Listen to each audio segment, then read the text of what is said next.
40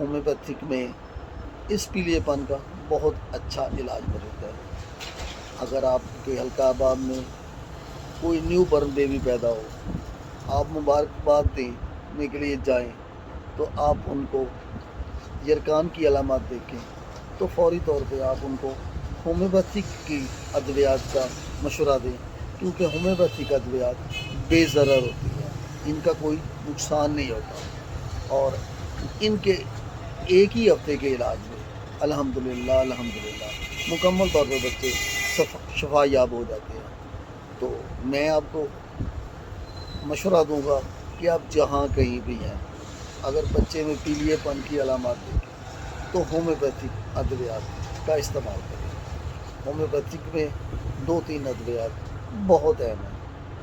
اگر چیلیڈونیم 30 ایک بوند دن میں 3 بار، یعنی ایک قطرہ دن میں 3 بار استعمال کر لیا جائے تو ایک ہی ہفتے میں پیلیا پن جوائنٹس کو ختم کیا جا سکتا ہے۔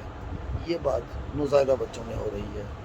اگر اس کے ساتھ بیلاڈونا 30 کی اگر بخار کی علامات بھی بچے میں پائی جائیں تو آپ بیلاڈونا 30 کی بھی چند خوراکیں ایک قطرہ بوند کے ساتھ 3 دفعہ استعمال کریں، انشاءاللہ شفا ہو جائے گی۔